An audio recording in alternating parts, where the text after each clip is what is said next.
In the spring of 1987, at a farm liquidation sale outside of Eunice, Louisiana, a 31-year-old woman named Della Arsenault paid $60 for a portable electric pump and a tangle of 4-inch aluminum irrigation pipe that had been sitting in a decade. The pipe was oxidized down to a color somewhere between gray and nothing. 3 of the 7 couplings were cracked. The pump housing had a crack in the volute casing that somebody had filled with JB Weld and painted over, and the paint had long since peeled back to reveal the repair like a scar someone had tried to hide at a job interview. The auctioneer listed it between a set of disc harrow blades and a pile of angle iron. And he did it the way you list something when you're embarrassed to be listing it at all. "Pump and pipe," he said. "Take the lot, $60, somebody." The scrap dealer from Opelousas bid $40 and looked away before the words were out of his mouth. Della raised her hand. At $60. The scrap dealer didn't move. Nobody else moved. The auctioneer said "sold" in a voice that suggested he was doing everyone a favor by ending the transaction as quickly as possible. Della's brother-in-law, Thomas, was standing beside her at the time. He watched 2 men load the pipe onto her truck and he said, "Della, what in the world are you going to do with that?" she said. "Flood a field." He thought she was joking. He laughed. He told the story that evening at his brother's house, and by the following weekend it had traveled from the house to the feed store on Highway 13, from the feed store to the co-op elevator in Eunice, from the elevator to the lunch counter at Fontenot's, and from Fontenot's to the parking lot at Fontenot. And at every stop it gathered the same response. Laughter. Not mean laughter particularly. The kind of laughter that comes from a community that has decided, collectively and without much deliberation, that it already knows the value of everything within its borders, and that a 31-year-old woman paying $60 for a broken pump to flood a field with. They laughed for about 2 years. They stopped laughing in the summer of 1993. Let me tell you about Della Arsenault, because what she did with that pump and those 340 acres of St. Landry Parish bottomland only makes sense if you understand who she was and where she came from, and what she'd already decided before she ever raised her hand at that auction. Della was born in 1956 on the same land she would eventually flood, the second of 4 children of Gustave Arsenault and his wife, Clotilde. Gustave farmed rice and soybeans on 320 acres his own father had broken from bottomland hardwood in the 1,920 seconds.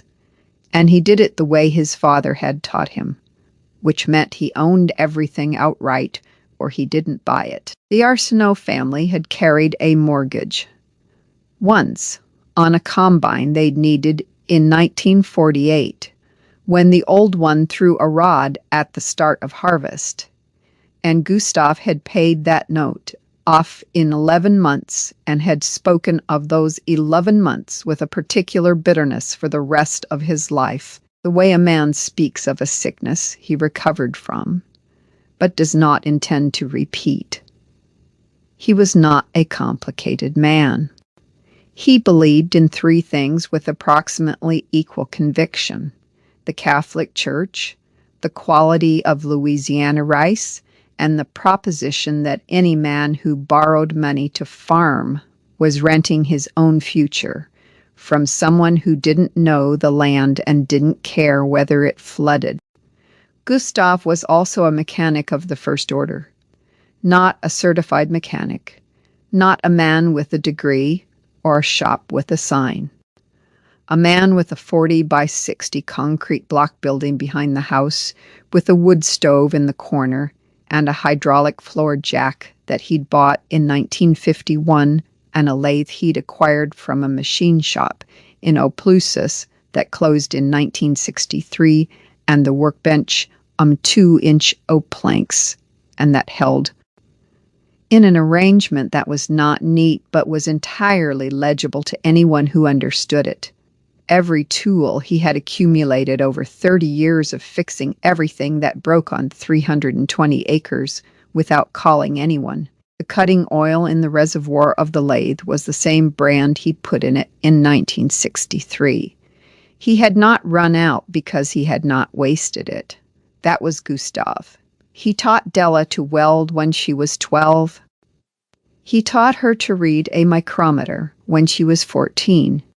He taught her to pull and rebuild a pump when she was 16, working on the irrigation pump for the rice paddies, and she did it correctly the first time, which surprised him, though he did not say so. What he said was, "You left the gasket dry. Always wet your gaskets." She wet the gasket and torqued the bolts, and the pump ran without a leak, and Gustav nodded once and went back to the house for supper. She understood it perfectly. Della graduated from Eunice High School in 1974 and had a scholarship offer from Aluco for agricultural science. She had a suitcase she'd packed. In August of that year, 3 weeks before she was supposed to leave, Gustav had a stroke that left him with the use of his right hand and his voice, and not much else. Her mother, Clothilda, was managing the house and the books, and 2 younger children still at home. Her older brother, Raymond, had already left for the oil fields and was not coming back. She put the bus ticket in the kitchen drawer, where it stayed for 11 years, until the drawer was cleaned out after Gustav died, and she threw it away without comment. She took over the farming. She ran the operation for 9 years while Gustav was alive, consulting him on decisions he could still evaluate clearly and making the ones he couldn't on her own. When he died in 1983, she inherited 320 acres with no mortgage, a shop full of tools, a 1979 Ford pickup with 140,000 miles and no note, 2 rice pumps in working condition, and a savings account at the Eunice branch of First Federal with $41,000 in it, which represented the accumulated surplus of 9 years of farming, without debt and without waste. She was 27 years old. Her brothers offered to help manage the estate. She did not call, not because she was stubborn, but because she had already been managing the estate for 9 years and did not require assistance in continuing to do what she had already been doing. Now, when Della looked at that tangle of aluminum pipe and that cracked volute housing sitting in the ditch at the Fontenot estate liquidation, she did not see what everyone else saw.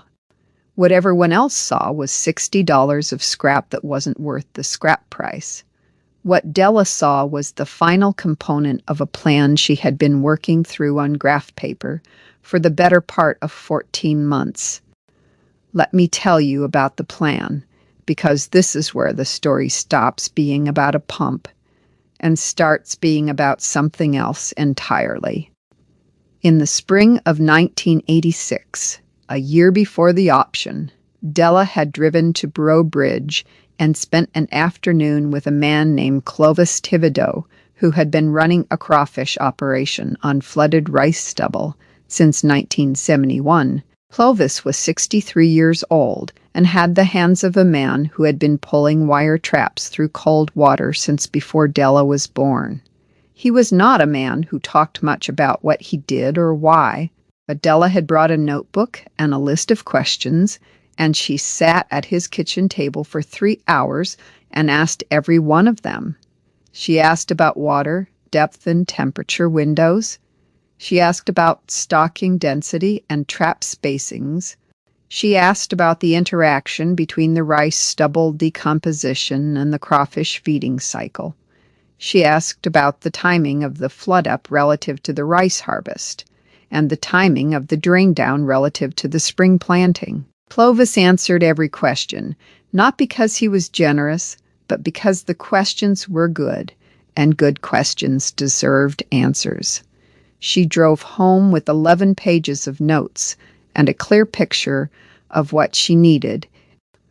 What she had was 340 acres, 20 of which she had purchased from an adjacent estate in 1985 for $12,000 cash, bottomland that held water like a bowl, and had the rights to the lateral drainage canal that would make the flood up and drain down manageable, that would make to the lateral drain down mallow that would make the flood up and drain down manageable.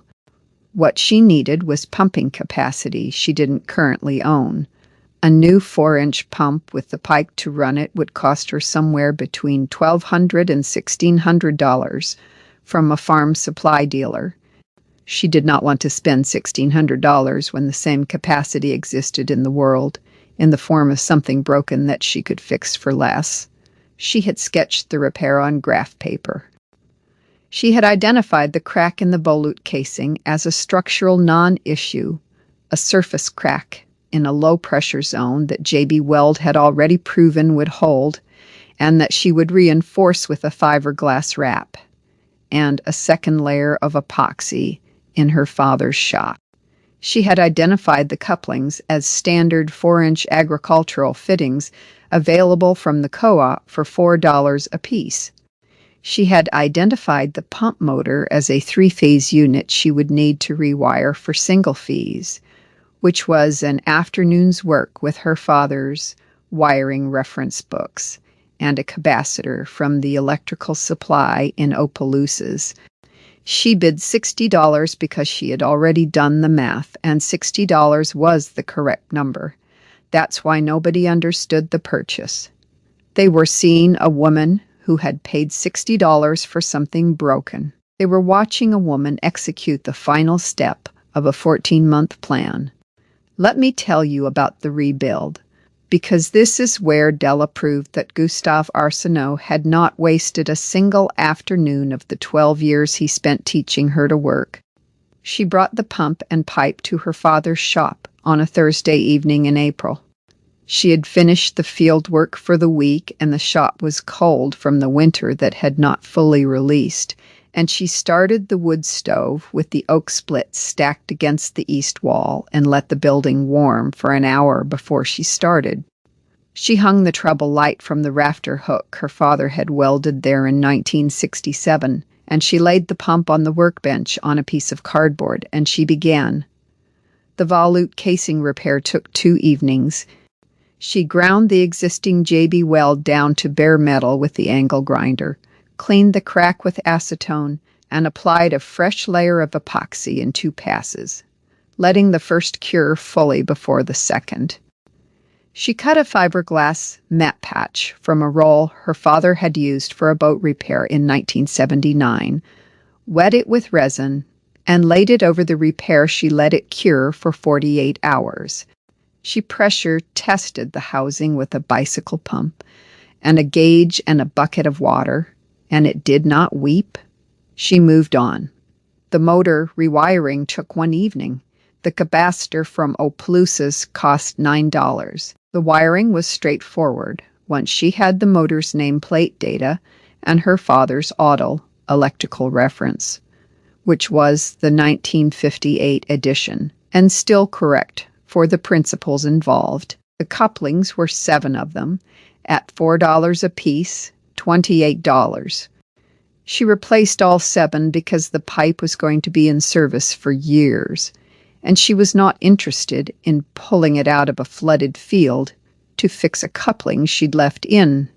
The pump impeller was worn, but within tolerance. She measured it with the micrometer her father had bought in 1961, and it was 12 thousandths under the manufacturer's spec, which was acceptable for the flow rate she needed. She flushed the pipe with clean water, straightened 3 sections that had been bent in storage, replaced 2 sections that were corroded through with new aluminum pipe she bought from the co-op for $31 for both stick.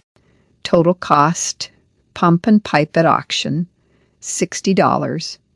Epoxy and fiberglass materials, $14, capacitor and wiring supplies, $9, 7 couplings, $28, 2 sections of replacement pipe, $31. Hardware clamps and miscellaneous, $11. Total, $153. A new pump and pipe from the farm supply in Lafayette would have cost her $1,400. She had built the equivalent for $153, using her father's shop, her father's tools, and 12 years of her father's teaching. She ran the pump for the first time on a Sunday morning in early May, standing in the shop with the discharge pointed into a 55-gallon drum, and it ran clean and strong and moved water at a rate that satisfied her calculation. She did not celebrate. She loaded the pump and pipe onto the truck and drove to the field. If you have ever watched a community dismiss someone they didn't take the trouble to understand, stick with me, because this is where it gets interesting. Hit subscribe so you don't miss the next story I'm putting out. The flood-up took 4 days. She ran the pump from the lateral canal into the low sections of the rice field in late October of 1987, after the rice harvest was in and the stubble was cut to about 8 inches. She had purchased crawfish seed stock from a supplier in Henderson, 200 pounds of live adults, at 40 cents a pound, $80. She released them into the flooded field in the evening when the water temperature was right, and she drove back to the house and went to bed. Her neighbor to the north, a man named Elwood Daig, who had been farming rice on adjacent ground since before Della was born, stopped his truck on the levee road one morning in November. He had not been one of the people who laughed. He was too old and had seen too much to laugh at things he didn't understand. But he was skeptical. He'd heard about crawfish farming. He knew men in Brobridge and Henderson who did it. He had never thought about it for his own ground. He watched the field and then he drove to Della's house and knocked on the door. She was in the shop.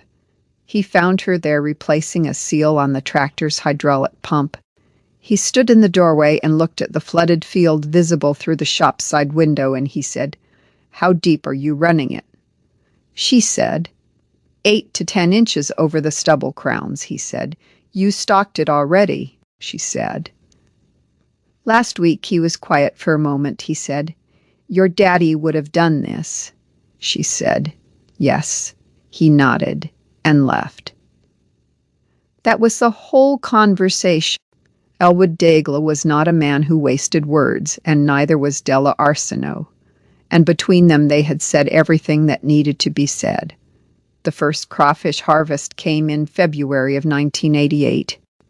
She ran wire mesh traps on a spacing pattern she had worked out from Clovis Thibodeau's recommendations, modified for the shape of her particular fields, and she pulled them 3 times a week from a flat-bottomed aluminum boat she had bought secondhand for $200.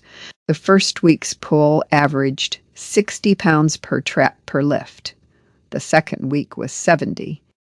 By March, she was averaging 85 pounds per trap per lift across 200 traps, which was a production rate that surprised even Clovis when she called him to report it. She sold to a live hauler out of Brobridge, who paid her 65 cents a pound for live crawfish delivered to his truck at the field road. In the first season, February through May of 1988, Della Arsenault harvested and sold 41,000 pounds of crawfish from 200 acres of flooded rice stubble. At 65 cents a pound, that was $26,650 from ground that had been producing nothing from October to February, from ground she already owned, from a pump that had cost her $153 to put in service. The story traveled differently this time. Not laughter, farmers telling other farmers something they had seen with their own eyes, which is a different thing entirely from laughter. Elwood Daigla told 2 men at the co-op. One of them drove out to the field road and watched her pulling traps from the boat for 20 minutes before he left. He didn't stop to talk. He just watched. Word reached the Rice Extension office in Opelousas, and an agent named Broussard drove out in April to look at the operation and ask questions. He was polite and thorough and took notes. He told her the production numbers were at the high end of what he'd seen in Acadia Parish. She said she'd had good advice from Clovis Thibodeau. Broussard said Clovis was the best there was. She agreed. Tomas, her brother-in-law, the one who had laughed at the auction, came by in March. He stood at the field road and watched her unload traps from the boat, and he said, "Della, I had no idea," she said. "I know," he said. "Are you going to expand it?" She said. "I'm thinking about it," he said. "I'm sorry I laughed," she said. "I know, Tomas." She went back to work. Let me tell you about what happened over the next 5 years, because this is where the story stops being about a crawfish operation and starts being about something that Gustave Arsenault understood before any of it happened.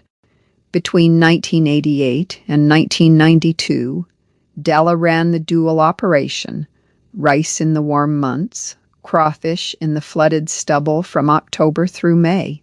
She expanded the crawfish acreage each year as she refined the rotation, pulling the flood up earlier in the fall to extend the season, adjusting the trap spacing, improving the levee system with a rented dozer for 2 days in 1989, at a cost she paid in cash.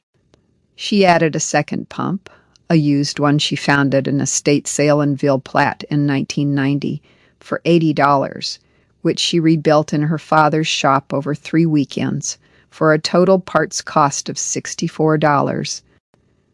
By 1991, she was running 300 acres of crawfish on the flooded stubble and netting between $35,000 and $40,000 a year from the crawfish alone, on top of the rice income. She saved it the way her father had saved. In the first federal account that had held $41,000 when she inherited it, and that held, by the end of 1992, $112,000. She paid cash for a new grain auger in 1989. She paid cash for a used rice header in 1991. She paid her property taxes in cash every December. She owed nothing to anyone. The years between 1988 and 1992 had been good years for rice prices. And good years for rice prices in Louisiana rice country do a particular kind of damage because they convince men that the good years are the permanent condition. And so they borrow against the good years to buy more ground and bigger equipment, and they build operations that require the good years to continue in order to service the debt. 3 men in the northern part of the parish had bought ground on operating loans in 1989 and 1990, when land was running $1,200 an acre. They had financed combines, they had financed grain bins, they had built their operations on the assumption that rice at $7 a hundredweight was the floor.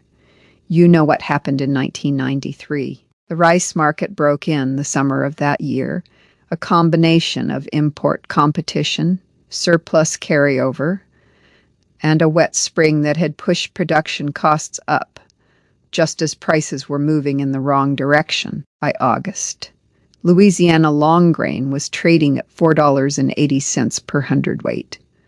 By October, it was at $4.40. The men who had built their operations on $7 rice and borrowed money to do it were looking at operating costs they could not cover with the revenue their acres could produce at those prices. The ones who had financed equipment found that the equipment payments didn't change when the price did. The ones who had bought ground on borrowed money found that the land payment didn't care what rice was selling for. Elwood Daigle's son, Remy, who had taken over the Daigle operation in 1991, and expanded it with a $200,000 equipment loan from the Farm Credit Bank in Lafayette, lost the new combine to a repossession order in November of 1993. He kept the land because the land had been paid for before he took over, which was the only reason he kept it. He was not a bad farmer. He was a good farmer who had borrowed money during good years and was now paying the cost of that decision during bad ones. 2 other operations in the parish went to auction in the fall and winter of 1993. One was a 300-acre rice farm north of Eunice that had been in the same family since 1934. The family sold because they had no other choice. The note was due and the revenue wasn't there to cover it, and the bank was not interested in extensions. Della's expenses did not change. They couldn't change. There was nothing to cut. She owned her equipment. She owned her pump. Her crawfish operation ran on floodwater and labor and wire mesh traps she had built herself from galvanized hardware cloth and place-P pipe fittings at a materials cost of about $3 per trap. When rice dropped to $4.40 per hundredweight, her rice income dropped. Her crawfish income did not. Crawfish prices in 1993 were actually stronger than they had been in 1988 because restaurant demand in the Gulf South had grown every year through the late 1982 and the supply from the Atchafalaya Basin wild harvest was inconsistent.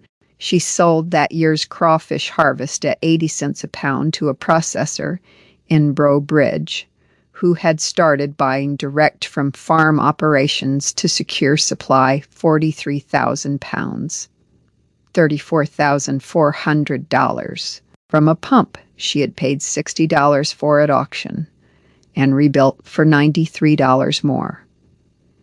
In December of 1993, the 300-acre farm north of Eunice went to auction. The opening bid was set at $800 an acre, which was where the bank's note sat. Della drove to the auction in the 1979 Ford, which now had 220,000 miles on it, and which she had rebuilt the engine on herself in 1991 at a parts cost of $340.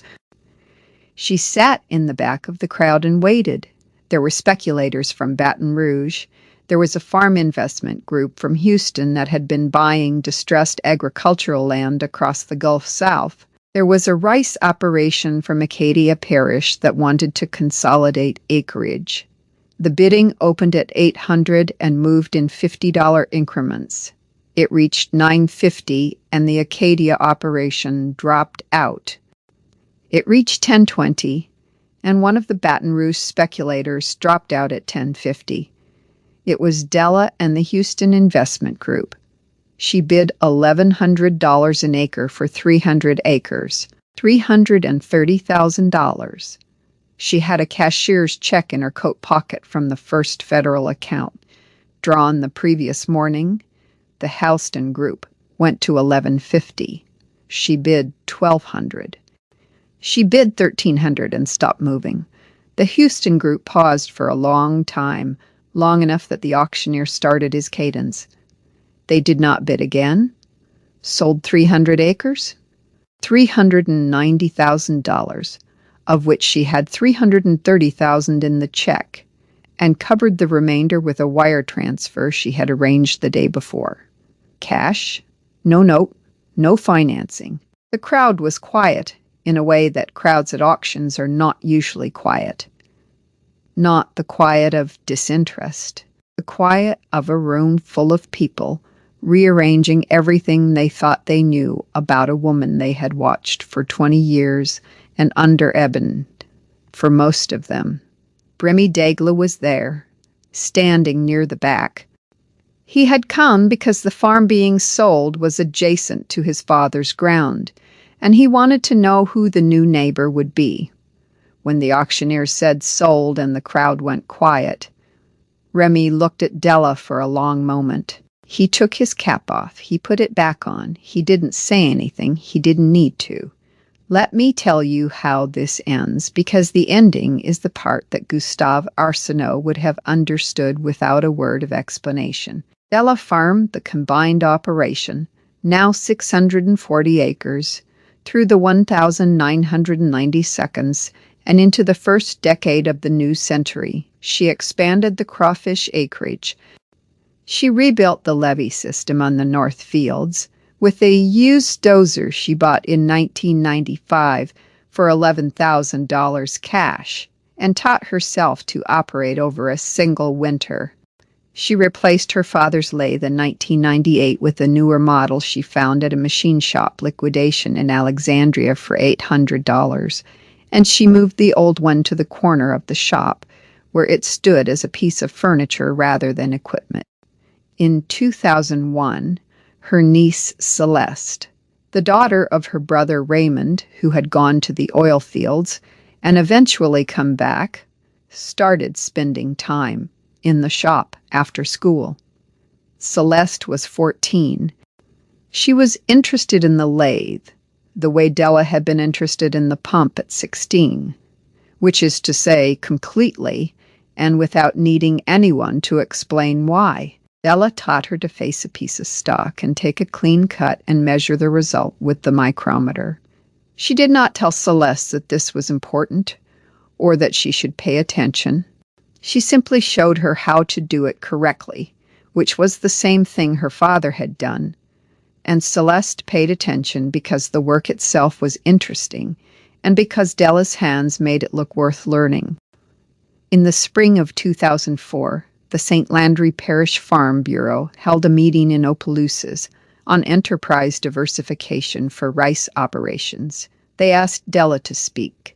She was 48 years old and had been farming the same ground for 26 years and had expanded from 320 acres to 640 without borrowing a dollar to do it. She stood at the front of the room and said what she had to say in about 4 minutes, which was the right amount of time for what she had to say. She said, "I started with a pump I bought for $60 in a field I already owned, and a plan I had worked out on graph paper. The pump needed work. I did the work. The field needed water. The crawfish needed stubble. The rice left stubble. None of it was complicated. The complicated part is convincing yourself that you don't need to borrow money to do the next thing, when the next thing is sitting right in front of you, waiting to be done with what you already have." She paused. She said, "A paid-for operation in a bad year is a problem you can solve. A financed operation in a bad year is someone else's problem to solve, and they will solve it in a way that is good for them, and not for you." The room was quiet for a moment, and then it was not. Remy Daigle was in the room. He was 41 years old and had rebuilt his operation in the decade since the 1993 crash. Carefully, and without the debt that had cost him the combine, and he had added a crawfish rotation on his own ground in 1997 from the Levee Road for 10 years before his son was ready to liddy on his own ground, in 9 years before his son was ready to listen. After the meeting, Remy found Della in the parking lot. He said, "My dad told me your daddy would have done this," she said. "Yes," he said, "he was right." She said, "He usually was." What do you see when you look at a $60 pump with a cracked housing and oxidized pipe sitting in a ditch at a farm liquidation sale? Most people see scrap. They see $60 of aluminum that isn't worth the hauling. They see the end of something. Della Arsenault saw the beginning of a rotation that would produce $30,000 to $40,000 a year from ground that was already paid for, using skills she had inherited from a man who believed that the only honest answer to a broken thing was to understand it well enough to fix it. $153, a cracked pump, and a tangle of pipe, a woman with a notebook and 11 pages of notes, and a father's shop, and a micrometer that had been reading true since 1961. The pump nobody wanted in the hands of the woman. Nobody understood until the market broke and the crowd went quiet and the check cleared.